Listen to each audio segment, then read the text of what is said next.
السلام عليكم ورحمة الله وبركاته. حرص اللاعب البرتغالي كريستيانو رونالدو نجم نادي النصر السعودي على مشاركة الشعب السعودي بالاحتفال بيوم التأسيس الذي يصادف يوم الأربعاء 22 من شهر فبراير.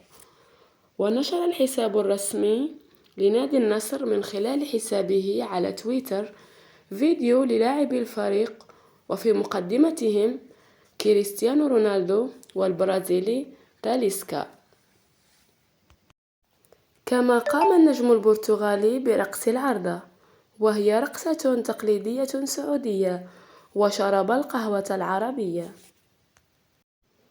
وغرد الحساب الرسمي لنادي النصر قائلا: 3 قرون من الشموخ والمجد، هكذا احتفلنا في النادي بيوم التأسيس.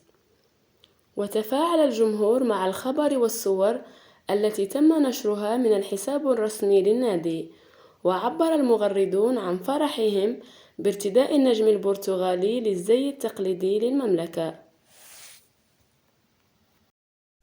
وكان النجم البرتغالي قد انضم إلى نادي النصر السعودي بعد كأس العالم بعقد خيالي لمدة 2.5 سنين.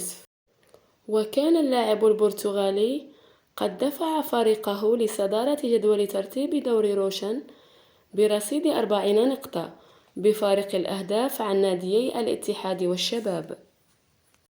لمزيد من الفيديوهات يرجى الاشتراك في القناة وتفعيل زر الجرس ليصلكم كل جديد.